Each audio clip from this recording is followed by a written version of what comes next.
Welcome to Expats Everywhere. Can you tell us your name, where you're from, and a little bit about yourself? So my name's Ashley, and I'm originally from a small city near Niagara Falls, Canada. I moved abroad to Edinburgh in 2015, so I was there for 2 years on a youth mobility scheme visa. And then I actually went back again in 2018 for about 5 months when I was freelancing and kind of living as a digital nomad. So I was there in total for about 2.5 years, and now I'm back in Canada living in Toronto. Okay, so let's talk about your life in Edinburgh. What was it like working there? I loved working and living in Edinburgh. I had a great experience. I did kind of, a few different roles while I was there. So started with some temp jobs when I first arrived, and then eventually moved into my career now, which is in copywriting. So I kind of launched my career there, and it was a great kind of stepping stone actually for my career, which was great.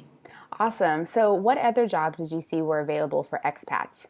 There's loads of opportunities. Hospitality is huge there. There's a huge pub and restaurant scene. I had another American expat friend. She was working kind of like communications PR. I had another friend working in finance, admin, marketing, healthcare and education are big as well. Great. So what would a typical work day look like? Well, for me, I was working for a marketing agency, so it was very much a desk job, kind of, 9 to 5. I would be coming in the morning, essentially kind of hunker down at my desk all day, writing for most of the day, and then I'd have my lunch break, and I'd be out the door maybe 4 or 5 in the afternoon. My team and I on Fridays would always go for lunch kind of in the area I worked in, Newtown, right off of Princess Street, the main kind of downtown core. So it was a great way to, on my lunch break, explore new restaurants and just explore the city when I could. That sounds like a really interesting job. How much can someone expect to earn in that industry? So my role specifically was SEO copywriter for a marketing agency, and I was earning around, my salary was £20,000 a year.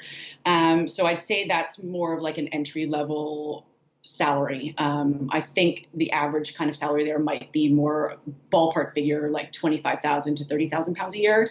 But again, it depends on your industry and your experience level. So I'd say, in my industry, at least when I was there, entry level might be around 20,000 pounds a year.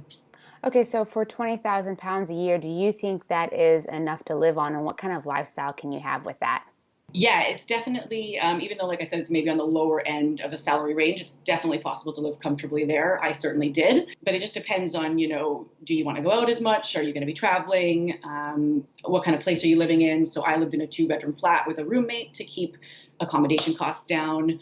I still did go out a lot, though, because I wanted to explore the restaurant scene and the pub scene while I was there, because it's amazing in Edinburgh. It's definitely, something you kind of have to do if you like that. And then I also wanted to travel around Europe and the UK while I was there. So those were the things that I prioritized. And then I tried to cut down on other things, right? So it just depends on what kind of lifestyle you're after, but it's definitely possible to live comfortably for sure. Right. Okay, so then with that kind of lifestyle, with the travel and the going out, were you able to save any of that money? I did save a little bit while I was there, but definitely not as much as I, maybe would normally aim to like I do now. But I kind of knew that going into it because, like I said, I was only going to be there for, 2 years probably. And it was a temporary time. So I wanted to take advantage of being able to travel around Europe and to take advantage of those cheap flights and to experience the city to the fullest. So I definitely spent more money on going out and travel as opposed to having it in my savings account in the bank. But I was willing to make that sacrifice. Yeah, absolutely.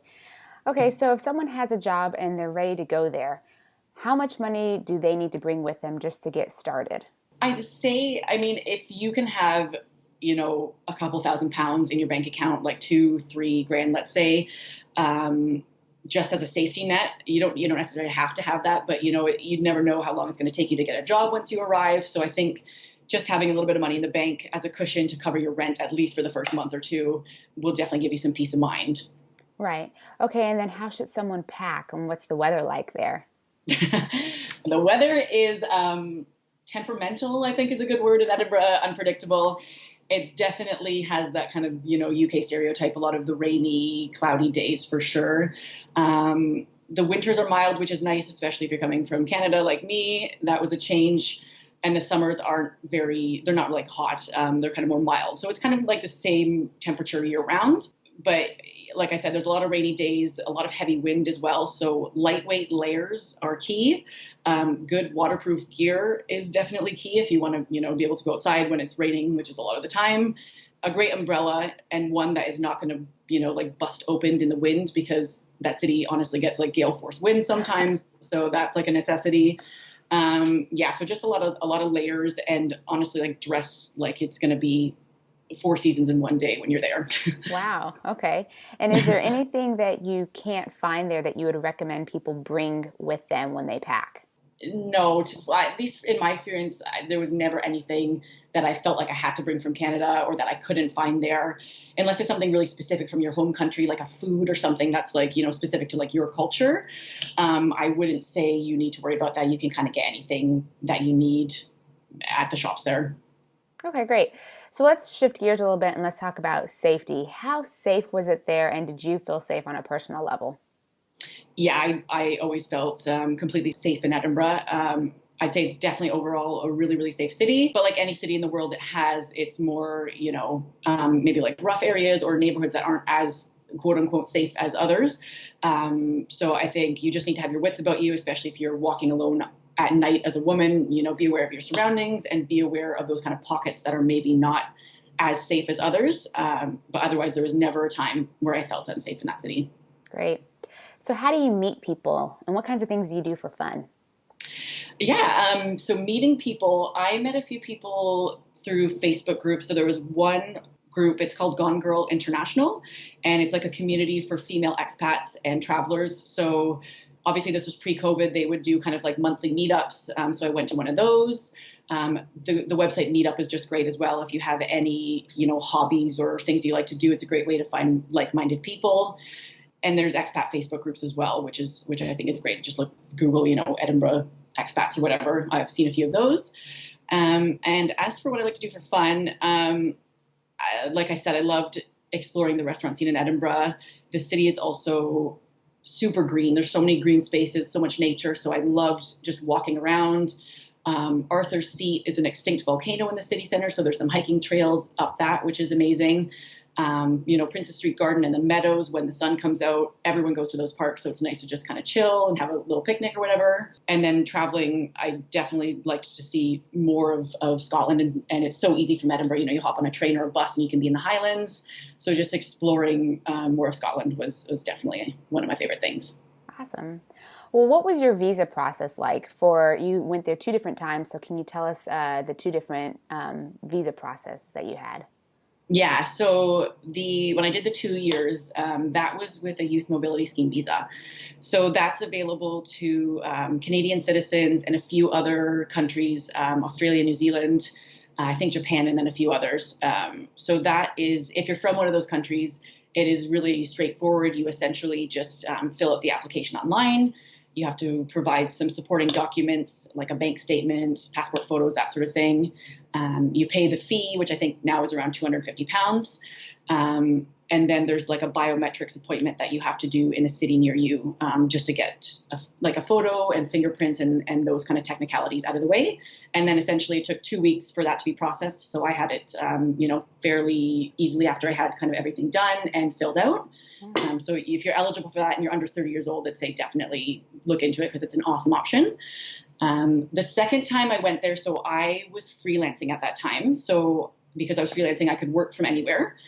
So I essentially just went into Edinburgh as a visitor. I didn't say to the border officers that I was working because it's not illegal, but it's also maybe like a gray area where you don't necessarily want to say, I'm coming to stay here for a long time. I don't know when I'm going to leave. The border people don't want to hear that, right? So right. I didn't know how long I was going to stay. I was kind of just flying by the seat of my pants. So I just went in kind of as a regular visitor, as a tourist essentially. And I ended up staying for a few months and then I went back home. Did you find that was fairly easy to do that? Yes. I think Canadians are allowed. I'm not sure if it's different for different countries, but I think Canadians are technically allowed as a visitor to visit for up to 6 months at a time, like just on like the visitor visa when you visit regularly. So like I said, I didn't have any trouble. But if you go to the border and you start saying, oh, I'm working remotely and I don't have a return flight home, they don't like to hear that. So just be careful, I guess, about right. where you're going and how long you're staying. Yeah, right. Okay, and what about the healthcare? Would you feel comfortable getting a procedure done there? And what do you think the healthcare, like how good do you think it is there? Yeah, 100%. I would feel comfortable getting, whatever done there. The healthcare system is fantastic. I only had to go to the doctor a few times while I was living there, but it was easy to, number one, find a doctor, and then number two, whenever I needed an appointment, it was within a week or two I could get in. So I'd say it's fantastic as an expat having that as your healthcare system. Okay, and you talked a lot about traveling, and you kind of mentioned it a little bit, but do you feel that Edinburgh is a good travel hub? Why or why not? Yeah, 100%. It's a great travel hub, of course, anywhere in the UK, but Edinburgh especially. You're so close to so many countries in Europe. Incredibly cheap flights with Ryanair and EasyJet. You can go away for the weekend. You can go to any number of countries from Edinburgh, and then travel within the UK as well is so easy with trains and buses. The transport system is awesome. So if you're staying there, you'll be able to cover so much ground if you want to. Okay, before we get to our last question, tell us what you're doing now. Give us some information about life now that you're not in Edinburgh. Yeah. So I'm a little bit sad still about not being able to live in Edinburgh. I fell in love with that city. It's my favorite city in the world, and I did want to stay when I was there, but it is tough as a North American to get a visa, unless you have sponsorship with work. So I kind of begrudgingly left the UK and ended up moving to Toronto. So, like I said, I'm still working as a copywriter right now, and I work for a travel company actually. So I get paid to write about travel all day, which isn't a bad gig. And yeah, so now I'm just, even though I've lived near Toronto my whole life, it's still a new city to me. So I'm still kind of, getting to know the city and exploring it in my spare time. And yeah, just writing about travel pretty much all the time. Well, and tell us about your blog. If people want to get in touch with you, how can they find your blog? Yeah, so my blog is ashleywanders.com. And I've got a lot more information about Edinburgh there. If you guys want to know more about my experience as an expat, I talk about it a lot. Like I said, I love that city. I ramble on about it all the time. So there's tons and tons of posts about it. And then there's, now that I'm not living there, I do talk about other destinations as well from time to time, but Edinburgh is still my favorite topic to write about. Great. Okay, finally, let's wrap it up and tell us the pros and cons of living in Edinburgh.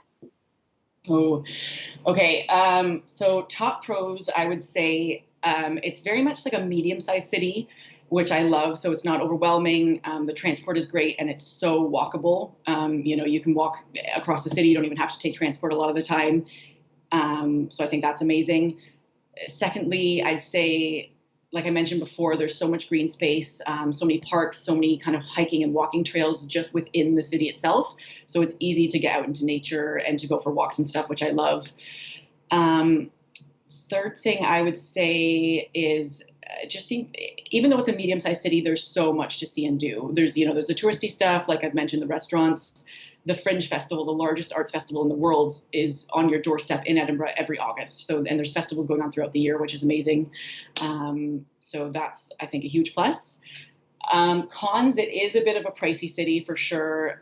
Definitely, you need to kind of budget accordingly when you're living there for rent and for going out. And then weather for me was definitely a bit painful at times. Like I said, it's really dark in the winters, short days. The rain sometimes can be a lot. So it's an adjustment definitely to get used to the weather. But I'd say those are the only two things that really kind of were a little bit of a con for me. Great. Well, Ashley, thank you so much for sharing your experience today with Expats Everywhere. Oh, no worries. Thank you so much for having me.